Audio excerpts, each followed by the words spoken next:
all those 10 nights that we commemorated. And here we are back again to commemorate once again the 40th of Imam Hussein alayhi salam, to really reflect and see whether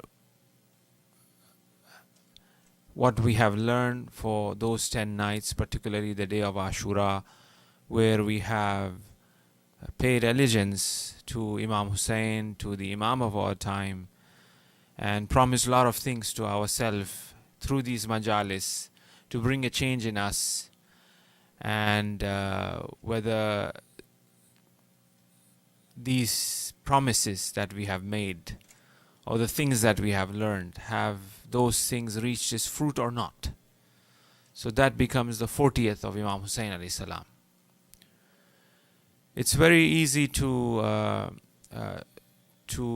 accept or to believe or to be moved by the hadith in which that a person who sheds a tear which is equivalent to a wing of a mosquito, his sins will be forgiven even if his sins are as much as the bed of an ocean. So it's very moving, the emotional aspect of the azadari, the matam and the crying, but we really need to see whether what change and how this azadari, how this tears, how this knowledge have really affected us or not. And Arba'in becomes that point where we could really reflect and see. Because 40 is a very unique and special number, as we all know in Islam. For an animal which eats something that is najis, he is separated for 40 days in order that his meat become halal, for example. As we are aware of the famous hadith that a person who is vigilant, a person who is awake, or a person who sincerely worships Allah subhanahu wa ta'ala, after 40 days, for 40 days and 40 nights, fountain of hikmat will gush out from his heart. Right. So 40 has a very unique number. Within the Quran as well, if you look at it, وَوَعَدْنَا مُوسَى 30 لَيْلَةً وَأَتْمَمْنَاهَا بِعَشْرٍ. Moses was promised 30 nights, and then God added 10 more nights. And that last night obviously was the revelation, or was the commandments which was given to Hazrat Musa alayhi salam. The storm, the flood of Hazrat Nuh alayhi salam is also have that indication. It was 40 days, for example, and then finally he reaches its shore, the ship of Hazrat Nuh alayhi salam. So 40 tend to have a very unique number. For example, for a soul that dies after 40 days, where we tend to have a majlis or a fatiha for that soul, where the soul revisits, or the soul visits its grave after 40 days, as mentioned in the riwayat. And also it provides that soul to be familiar with where he is in terms of the barzakh, because as soon as he enters barzakh from this world, it takes a bit of a while for that soul to adjust to that place. So 40 days are given in which he kind of relaxes, where he enters in barzakh. So 40 tend to have a very special number. For example, it was the 40 years for the Prophet where he was asked to invite people towards Islam when he reached the age of 40. After 40, when a person reaches to the age of 40, he should be respected, he should have a cane, he should be called Sheikh, for example. That's the 40 once again. Where his intellect reaches his zinat, where his intellect reaches his kamal and perfection when he becomes 40. Although he might be still enjoying playing Xbox, right?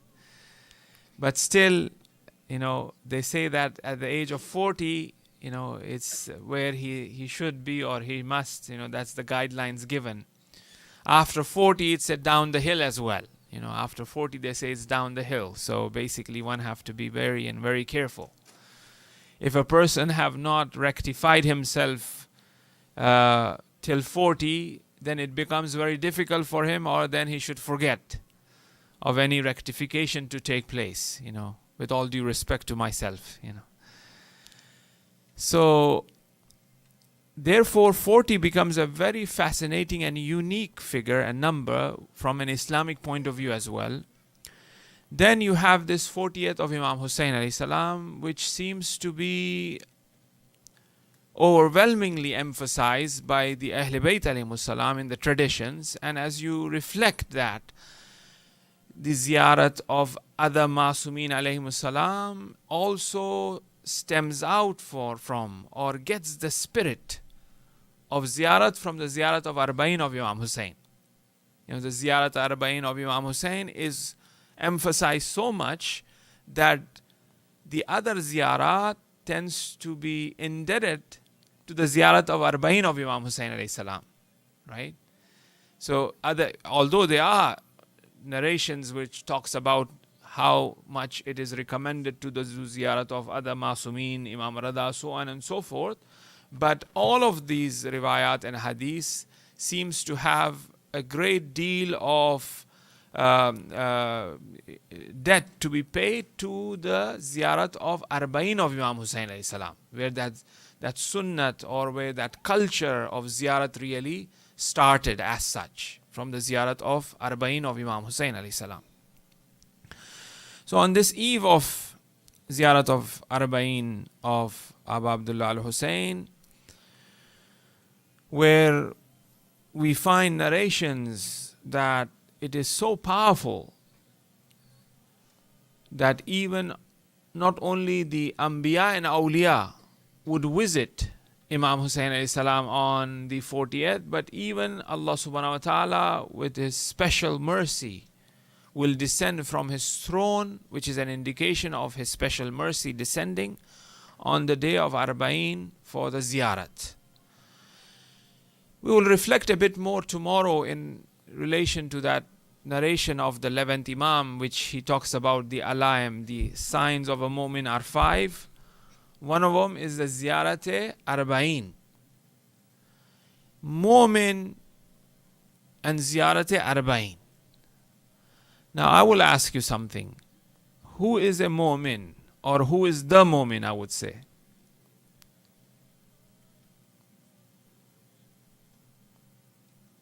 Anybody?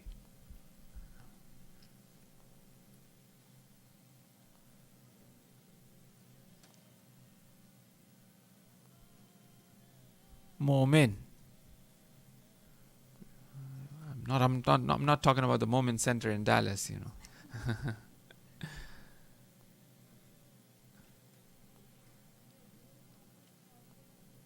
The real follower Ahl Bayt is a mu'min. Yes, okay, yeah, okay.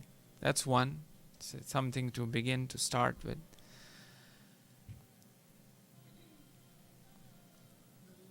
Believers.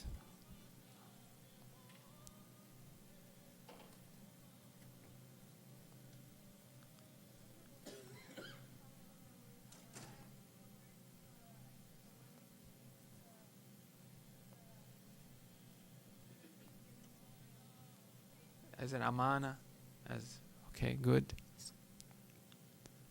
It's very simple. Sometimes we tend to miss out on very simple things. Al-Mu'min is the name of Allah subhanahu wa ta'ala. One of the names of Allah is Al-Mu'min.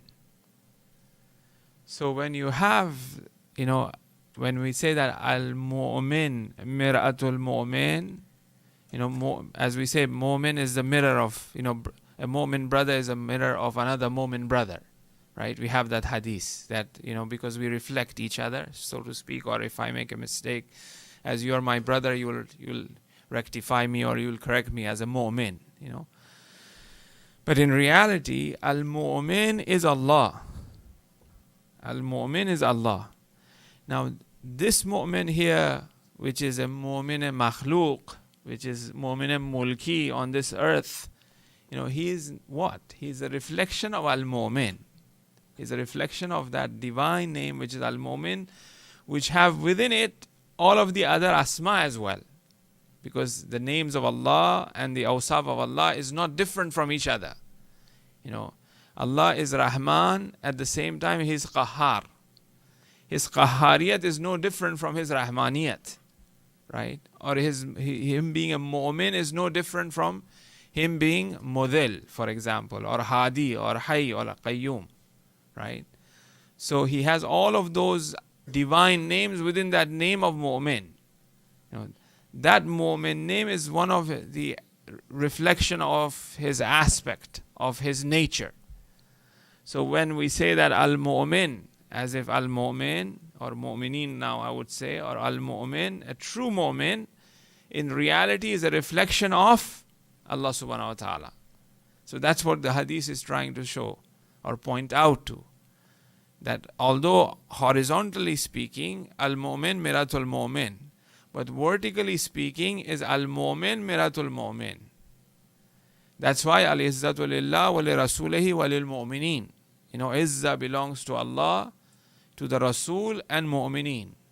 So a Mu'min is also Aziz, a Rasul is also Aziz, and Allah is also Aziz, because one of the names of Allah is Aziz as well. So the same way as Allah is Aziz, a Mu'min is also Aziz. So that's why it says that when a person wages a war with a Mu'min, with a believer, he has waged a war with Allah. Because Mu'min is Aziz to Allah, right? So vertically speaking, Al-Mu'min Miratul Mu'min. Now, as it says that one of the signs of a Mu'min is the Ziyarati Arba'in, so it is possible that we could reflect in this fashion that when you have riwayat and tradition saying that Allah from the Arsh descend down in order to do the ziyarat of Abu Abdullah al-Hussein. So Al-Mu'min is one of the alayim of a Mu'min is to do ziyarat of Imam Hussein alayhi salam. And Al-Mu'min is also Allah subhanahu wa ta'ala, which indicates the ziyarat of, right? Salawat ala Muhammad wa ali Muhammad.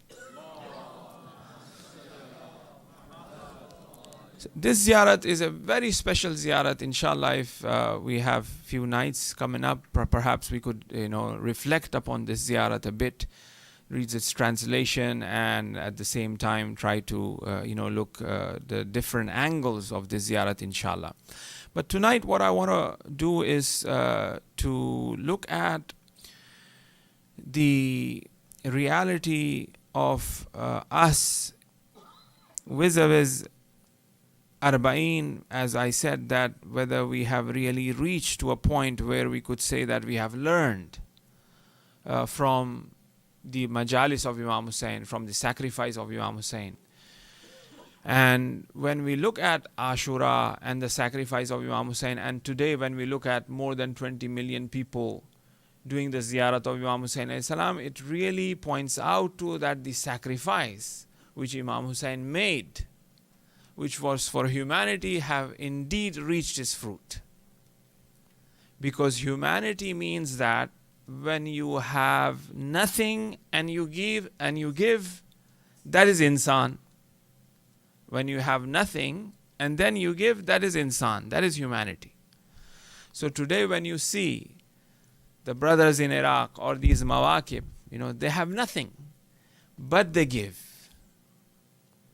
This is nothing but that, revival or, that humanity for which Imam Hussein's sacrifice have given its fruit. That those people who are poor, who have nothing for themselves, but when they see the zawar of Imam Hussein alayhi salam, they are ready to give. They are ready to sacrifice, right? So this is the sacrifice, this is the shahadat, this is the shahadat of all of the shuhada who have given their life and blood to save humanity. And that is reflected in this walk of Arba'in. That, people from all over the world, they come and they are ready to sacrifice, they are ready to give, they are ready to give even if they don't have anything. In some way or in some way or other, they are ready to give. Now, when we look around in regards to the creation of Allah subhanahu wa ta'ala, we would find that, creatures are not very complex. not very complicated. You could compare two birds and then could realize and analyze and come to the understanding the differences, and it's very easy to really figure it out. The animals or the creation that is around us, the stars and the universe, so on and so forth, they are not very complex. But when we look at insan, we find insan to be very complicated. And part of the creation that is out there is, the full of creation, some of the creation that is out there is part of insan. There was a very nice article in one of the science magazine which was reflecting the neurological system of a human being to the cosmos and to the universe, right? Just the neurological system. Leave aside the heart or the digestive system, so on and so forth. That's why Amirul Mu'mineen says that you think yourself as as something, you're little, but the whole macrocosm is in this microcosm. You're not little. The whole universe is in you, right? A famous saying which is related to Amirul Mu'mineen alayhi salam, right? So insan is very complicated. He's so complicated that even he doesn't know himself. 90% of the time, leave aside others, I guarantee that we ourselves don't know ourselves, right? Because, sometimes we react in such a way that we realize that why did I behave that way? It was not of me. It was not expected of me to behave in this fashion, but I did, right? Because I don't know myself. So he's so complicated that someone who have been, with oneself from that birth, from that very young age, but still, there are certain things that he couldn't figure it out in regards to himself, right? So insan is a very complex and complicated being, and that's why Allah subhanahu wa ta'ala, in order for him to upgrade, in order for him to learn, in order for him to educate and be better, Allah tests him. لَقَدْ فَتَّنَّ الَّذِينَ, as Allah says in Surah Ankabut, that you have said you have brought iman, right? But just saying we have brought iman is not enough. Allah will test us. Are we really mu'min or not? Once again, that word mu'min. Allah will test us. Are we really mu'min or not? So these imtihanat and these all tests, although Allah is aware of it, but Allah wants to record it. Because on the day of judgment, it is possible that we said, oh, I never did this. What you talking about? Right? We tend to forget. Few years ago, we did something, we promised something, but we don't have account of it. But Allah subhanahu wa ta'ala on the day of judgment would say that this is what you have done. Although Allah is fully aware of, just like how a teacher is aware of how the students will do, even without taking the exam. He's aware of what marks they will get. But just for the sake of that record, just for the sake that a person realizes and upgrade himself and learn and become better, these all imtihanat are there. These tests are there. Because on the surface, things are very cool.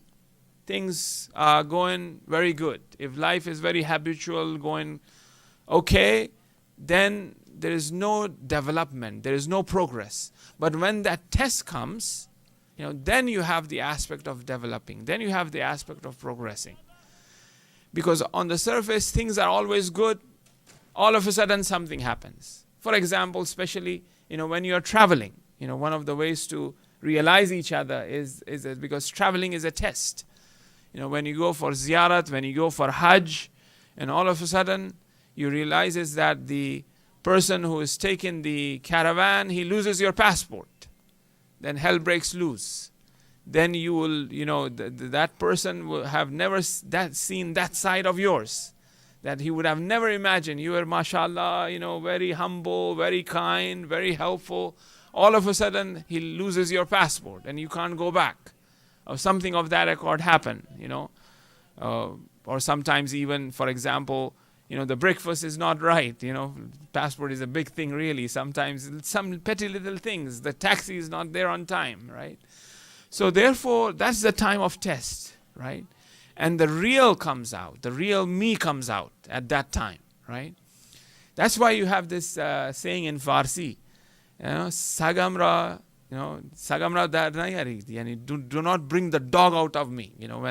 When two people are fighting, especially is the case of, as some of the, men are smiling here. It shows the husband and wife, especially when they fight, they tend to say this, Sagamra dar nahi hari, yani don't bring the dog out of me, right? Because, when that anger comes, that things which are on the surface are usually good, from that inside, that real me comes out. That's why you see within history, for example, personalities such as who are considered to be the most evil of all, such as Shimr. One cannot imagine that a person who is evil than Shimr, right? Because, just in the margin, let me tell you this: Karbala is a place where the maximum potentiality of the human potential which Allah subhanahu wa ta'ala have provided, have reached its maximum capacity in terms of kamal, in terms of perfection, and at the same time it has reached the downfall of insal to the maximum capacity. On one side you have Imam Hussein, on the other side you have Shimr. These, and both are insan. That's why, and this was never seen and will never be seen in history or in the future. That's why La yawmuka yawmuka Abu Abdullah. There is no day like the day of Abu Abdullah al-Hussein, right?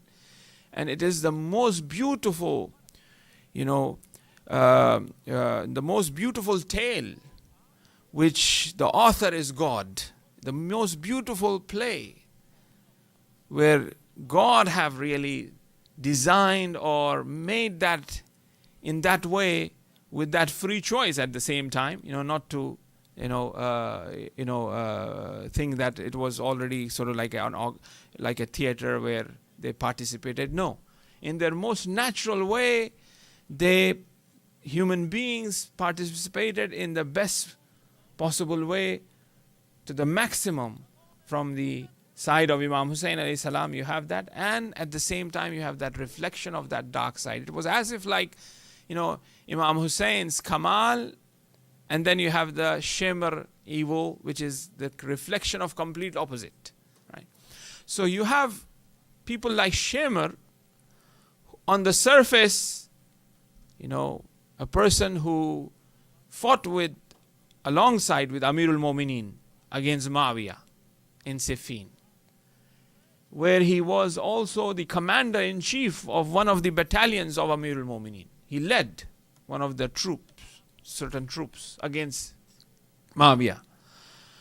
A personality who walked 16 times to Hajj. On the surface, very good. One would say that, what a Muslim that he walked 16 times to Hajj, Shimr. But at the same time, in the plain of Karbala, what happened?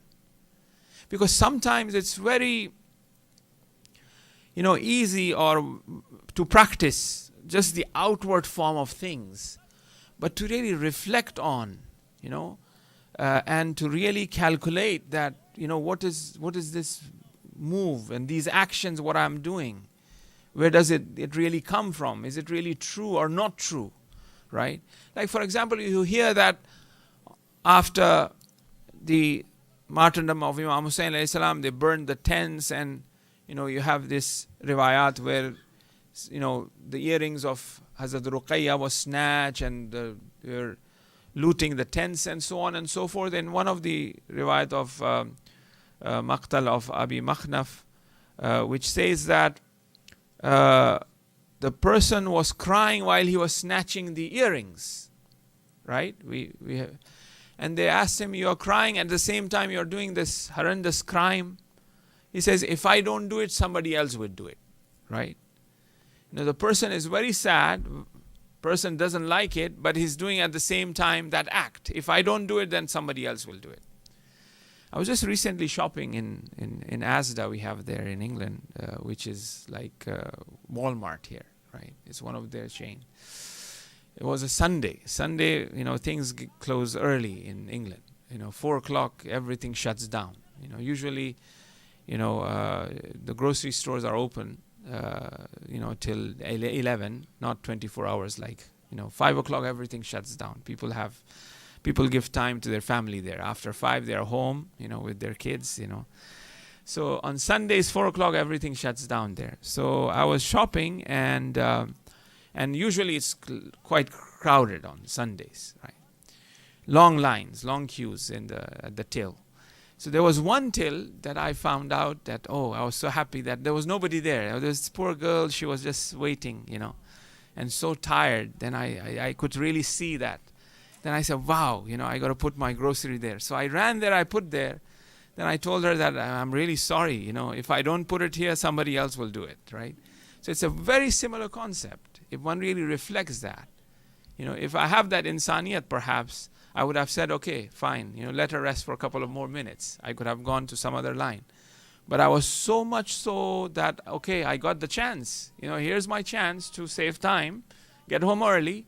So let's empty my groceries here, right? But however, over there is something else, is that insaniyat, is that humanity is haqq and batil, so on and so forth. But if you go on a very sort of deeper level of insaniyat and humanity, I could have said that, okay, let her rest for a couple of more minutes. She would have taken a couple of more sort of free breath, and somebody else would have put there. Why did I put it there, right? So it's very easy for doing ruku and sujood and ziyarat and hajj, like as we said, Shimr, walked for hajj. But at the same time, to go on that sort of deeper level of insan. That's why we said insan is very complicated. He behaves in such a fashion that we cannot even imagine why he behaved in that way. One is baffled by his behavior. Now, where does this behavior really stems out from? Actions, and then you have the awsaf, those character of insan, which are very important that he has in him. And actions are just on the surface. Shaitan worshipped for how many years? We hear this a lot. Amirul Mu'minin have mentioned this. How many years he worshipped? 4,000. Some more figures maybe. 6,000. They say 6,000 years. He worshipped, and he was raised to the rank of angels, and not only angels, higher than angels, where he was leading prayers for all of the malaika to that extent. So that was just on the surface. This ibadat of his, because he hasn't reached that principle of ubudiyat, of servitude, right? Where the command of Mawla is also exactly the same as worshipping Mawla. Even if that be that one have to step on their nafs, where he said that, Adam is made out of clay, I'm made out of fire. So this arrogance, blinded him from paying attention to that command of Mawla, from understanding what ubudiyat really means, what servitude really means, right? Sometimes we just look at the surface. We don't really pay attention to that gist, to that essence of those actions. As they say that Imam Khomeini, when he used to visit with his friends, when he was studying, his friends have reported this, that when we used to go to Mashhad, we will just throw our bags in the Musafir Khane, and then we will run for the ziyarat. But Imam Khomeini will stay behind and prepare food for those friends who have gone for ziyarat, so that when they come back, the food is ready for them. So sometimes we just look at the zahir of the act, thinking that ziyarat, thinking that ruku and sujood and majalis, but we don't really pay attention to that insaniyat, to that humanity, to that essential reality where we should really achieve that, what we should really get from this ziyarat. This walk, this ziyarat, that ziyarat, especially now when we look at people walking there, the purpose is not just that walking, but is that insaniyat that is reflected in the people who are serving.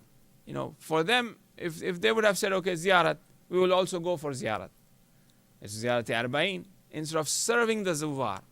But rather they are serving the zuwar, but that sort of essential reality of insan is need to be rectified and corrected. That's why you have a hadith which is known as hadith Aql Jahl, where Imam Sadiq alayhi salam talks about 70 soldiers. 70 soldiers of Aql and 70 soldiers of Jahl, of shaitan, so to speak. And the battlefield becomes that insan, where they fight.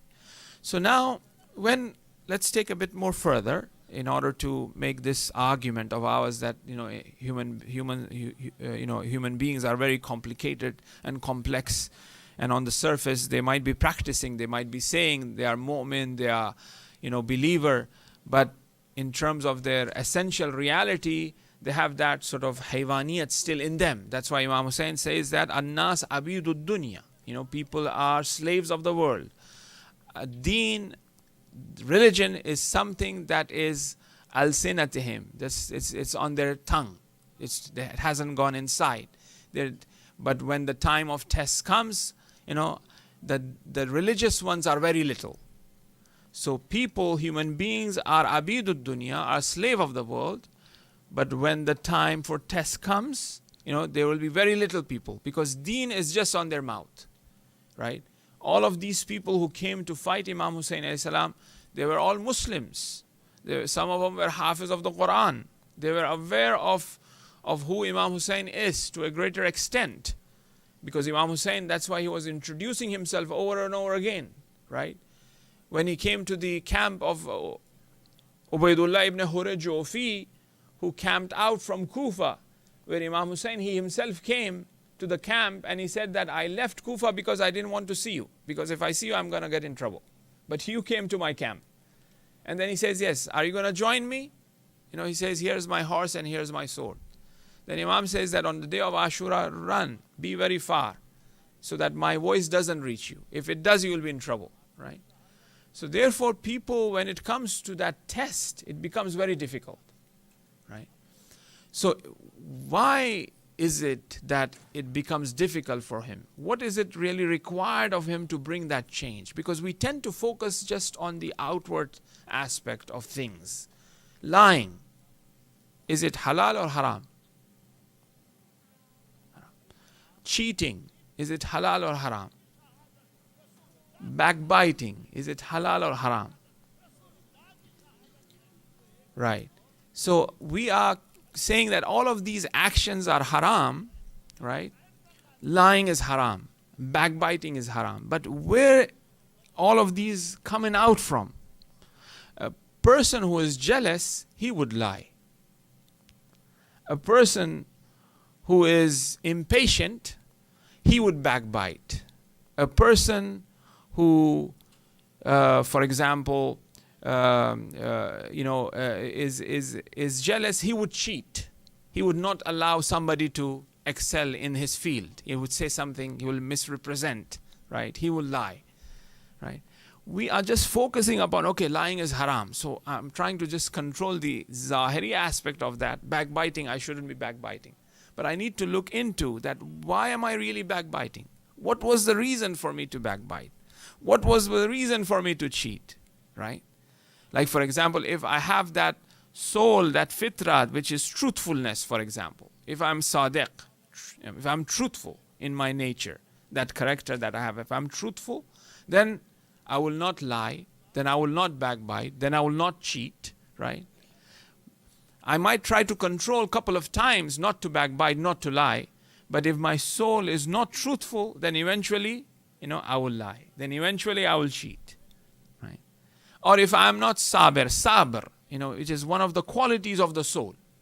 If I'm not sabr, if I don't have sabr in me, then obviously I will, perhaps, have hopelessness, which is, or perhaps I will, do something, I will get angry, I will get upset, for as a ghazb, which is haram, to be angry, to have anger is haram. I could control anger. When I get angry, I should sit down, I should put water on my face, I should walk. These are the practical things in mention. But why am I really getting angry? Where does this anger really coming from?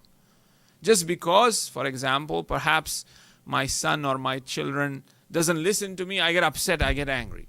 But if I say that, okay, who am I? Who am I really? In terms of if I'm a boss, for example, right? This position or maqam or status or that physiological, being considered as a father as well is given from God. In reality, I'm Ya ayyuhan nas antumul fuqara ila Allah. I'm nothing but faqir.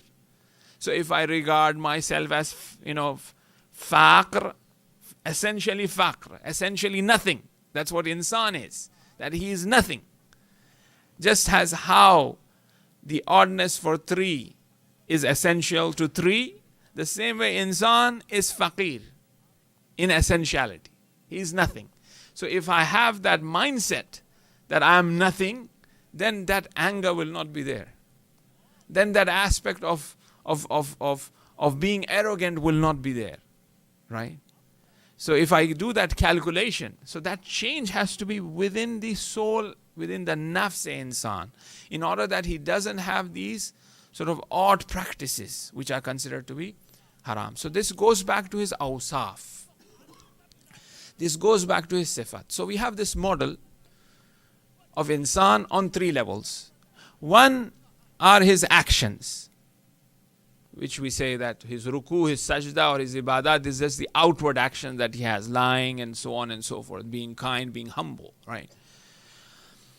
He portrays that, he shows that he's humble. But is he really humble in terms of his reality? In his essence, is he really humble, right? Then you have these actions. Then you have these awsaf, these qualities which needs to change. Then you have the zat, which is the zat-e-insani, which is considered the zat, which is the humanity. So if we take this model of insan as his fail, sifat and zat, and you can fit this model exactly on the very model that the theologians use in theology in regards to God. You have the tawheed zati, you have a tawheed sifati, and the tawheed faili. That's why it's been considered that insan is in the reflection or is in the image of God. So in terms of his whole being, have these 3 levels, which is zat, sifat and fail. And then God also have these 3 levels, which is zat, sifat and fail. Right? So that's why man arafa nafsa, a person who knows his soul, arafa rabba, he will know his Lord. Right? So if we reach to a point, like I said, 90% of the time, we don't know ourselves. If we reach to a point where we started knowing ourselves, then that's what the Prophet have said. If I know myself, then I will know God. Right? So the journey of ours is that to really know ourselves. And then you have those individuals who tend to do that tarbiyat and train us and make us realize our potential. That's what is seen in the plain of Karbala where Abu Abdullah al-Hussein, where he orchestrated the perfection of human qualities in accordance to everyone's capacity. Whether that be 6-month-old Asghar, or whether that be Ali Akbar or Abul Fazl. He brought the best out of them. Because he is responsible of that. Because he is the Imam. Imam is the one who takes the hand and he makes us to reach the maqsad. Theologically speaking, the definition of his Imam is that. Rasul is just invite. Rasul, he comes and invite. But Imam is the one who takes us and he makes sure that we reaches the maqsad. So if we take the hand of Hussein, we'll reach our maqsad. Right? We'll reach our goal. We'll reach our purpose. We'll reach our insaniyat. Even if that be after 1,400 years, if one have that sort of love of Hussein, that will bring that inqilab. That will bring that change in him. That will make him reach his maqsad, which is insaniyat, which is his zat, which is humanity, as we said. Zat and sifat and fail, right? So Imam Hussein did that. Then we tend to see the similar model, for example, even today, where we tend to hear from the scholars, for instance, that Allama Tabatabai had mentioned that whatever I have is because of Sayyid Ali Qazi. Sayyid Ali Qazi, he was one of the teacher in akhlaq for Allama Tabatabai, or for Agha Bahjat, and many other who've been trained by this great scholar, Sayyid Ali Qazi Tabatabai, right? So therefore, that murabbi, that teacher, that scholar, that imam tends to do that.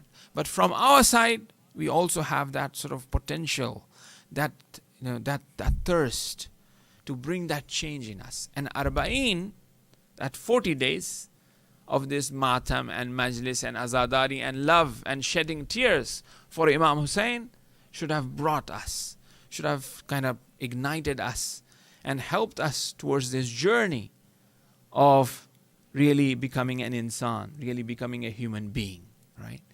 With all the masaib of Abu Abdullah al-Hussein, particularly now as it becomes Arba'in, where you have the caravan returning back to Karbala and remembering how their loved ones were sacrificed for that very cause of humanity, of insaniyat, of reviving that Islam, that deen. When it's Arba'in, and Arba'in not only for Abu Abdullah al-Hussein, indeed he is Sayyid al-Shuhada, he is Salar, he is the leader of all martyrs. But it is Arba'in for all of the Shuhada who died on that day. It is Arba'in for Hazrat Ali Akbar. It is Arba'in for that young soul, Hazrat Ali Asghar. Tonight, let's reflect a bit upon the champion and the greatest soldier whose Arba'in and the eve of that Arba'in we are commemorating, Hazrat Ali Asghar. It is Arba'in for Hazrat Ali Asghar. When Rabab reaches Karbala, she throws herself on the ground and she comes to the grave of Abu Abdullah al-Hussein, where we know that Asghar is buried on the chest of Hussein. And here she cries for Asghar. Here she remembers Asghar. The story or the narratives that we have in regards to Karbala are really fascinating and really amazing, that how these women were, how these soldiers were. In regards to Hazrat Rabab, she has lost Ali Asghar, and she has also lost the young girl, which is Hazrat Ruqayyeh, or known as Hazrat Sakina within the Indo-Pak community. And it's been mentioned that when she was released from the prison, she asked for two things from the belonging of hers, from Yazid, through Imam Zainul Abidin. She asked for the earring of Hazrat Sakina, and also she asked the burnt cradle of Hazrat Ali Asghar. From that cradle, nothing was left apart from few ashes, which she saved, and also the earrings of Hazrat Sakina. It's been mentioned that she never sat in the shade after the event of Karbala. And as we all are aware, that even the prison of Sham was a prison which had no roof. So the Ahl Bayt were imprisoned there. And after that, when they were released, she never sat in the shade. And it's been mentioned that the fourth Imam, being an Imam, have ordered her that she should come in the shade, because it was becoming very difficult for her to be always under the sun and under the cold weather in winter. Then as soon as she was brought in the shade, her nafs, her soul, leaves this world.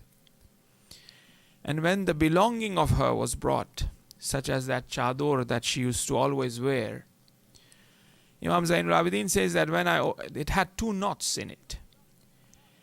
And Imam says that when I opened this knot, I found two things.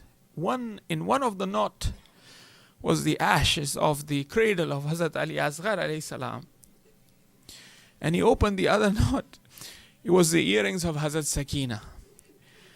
These were the two things that made her survive to go that far. And the reason why she never came in the shade was that when she saw the body of Hussein laid into the ground, without its head. She promised Hussein that, "Oh Hussein, I will never go under the shade till I'm alive." This was the promise that she had made. So all of these ladies are in Karbala on the day of Arba'in, crying at the grave of their master, of their loved ones. It has been mentioned that on the day of Arba'in as well, there are two little graves that nobody is there, where Imam Zainul Abidin, he himself attends to these graves and recites Surah Fatiha on these graves. Do you know who these two little graves were? These two little graves are the graves of Aun and Muhammad. The mother of Aun and Muhammad is at the grave of Aba Abdullah al-Hussein. Zainab is at the grave of Aba Abdullah al-Hussein on the day of Arba'in. Some of the journalists have reported that, the Rawi have reported that there was a personality who was considered to be very strong and big and tall. But when they see a grave near the Euphrates, the grave is very small. When they inquire why was that so, because they say that when Abul Fazl was killed, his hands were severed and he was buried there near the Euphrates. Arba'in is a day where the loved ones are in Karbala and lamenting. And Zainab is also communicating with his brother. Ayatollah Jawad Amili has a very heart-rending statement. He says that when Zainab was speaking to Hussein on the day of Arba'in, when she was visiting the grave of Hussein, as you know that the Imam Hussein alayhi salam is buried in the Qatlgah itself. And when she says to, "Oh brother, do you remember when I came on the day of Ashura and I saw you in blood and shimmer was on the chest of yours to sever your head? When I saw you in that state, I couldn't believe myself. I said, are you really my brother? Hussein, who used to ride on the shoulder of Rasulullah." Then I said, "Are you really my brother? Oh brother, if you see me today, you will ask me, are you really my sister?" The state that Hazrat Zainab Salamullah alayha was, how she was persecuted, the trials that she went through have really changed her.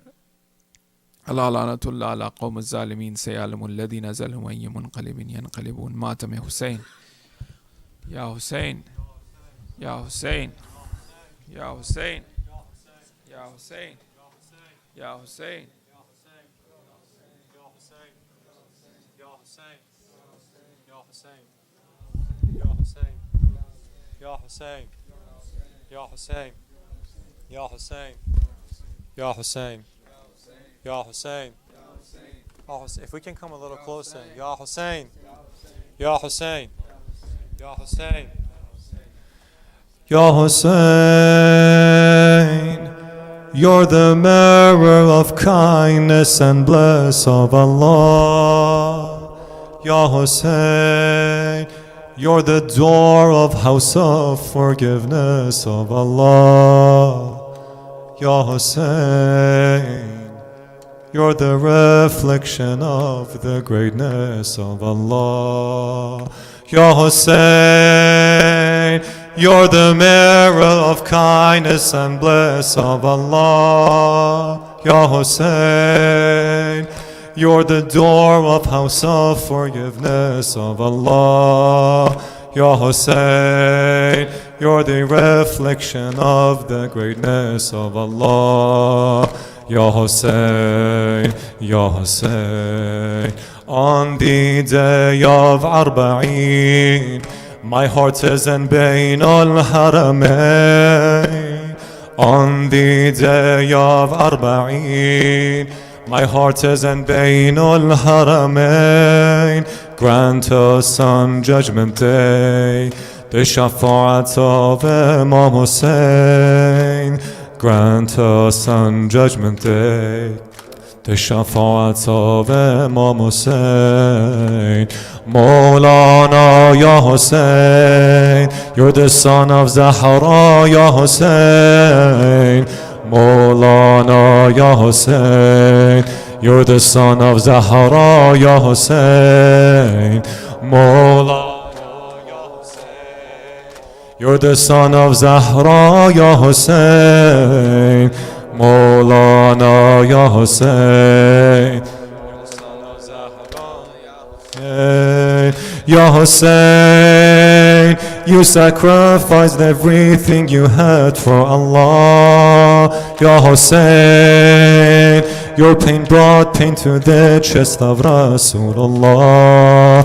Ya Hussein, your tragic martyrdom broke the heart of Zahra. Ya Hussein, Ya Hussein, Ya Hussein, you sacrificed everything you had for Allah. Ya Hussein, your pain brought pain to the chest of Rasulullah. Ya Hussein, your tragic martyrdom broke the heart of Zahra. Ya Hussein, Ya Hussein, the best eyes in this world are the eyes that cry for you, Hussein. The best people are those who follow the teachings of you, Hussein. The best people are those who follow the teachings of you, Hussein. Maulana Ya Hussein, oh the son of Zahra Ya Hussein. Maulana Ya Hussein, you're the son of Zahra Ya Hussein. Maulana Ya Hussein, you're the son of Zahra Ya Hussein. Maulana Ya Hussein, you're the son of Zahra Ya Hussein. I have heard they pierced the throats of Ali Asghar of Hussein. I have heard they cut the body of the Akbar of Hussein. I have heard they cut his head in front of Zainab of Hussein.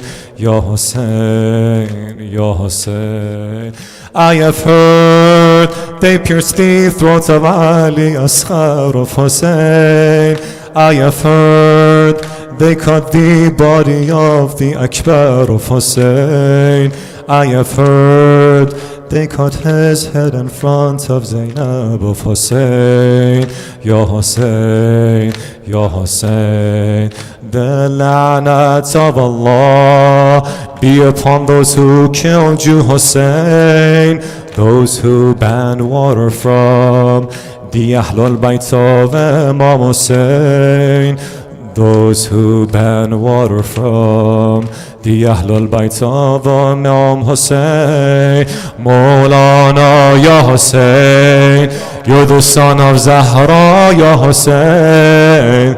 Maulana Ya Hussein, you're the son of Zahra Ya Hussein. Maulana Ya Hussein, Maulana Ya Hussein, you're the son of Zahra Ya Hussein. Ya Allah, when will the avenger of Karbala return? Ya Allah, what day will the Yusuf of Fatima return? Ya Allah, which Friday the Hussein of our time will return? Ya Hussein, Ya Hussein. Ya Allah, when will the avenger of Karbala return? Ya Allah, what day will the Yusuf of Fatima return? Ya Allah, which Friday the Hussein of our time will return? Ya Hussein, Ya Hussein, help us all to become a true follower of our Imam. Grant us the tawfiq to be one of the soldiers of our Imam. Grant us the tawfiq to be one of the soldiers of our Imam. Maulana Ya Hussein, you're the son of Zahra Ya Hussein.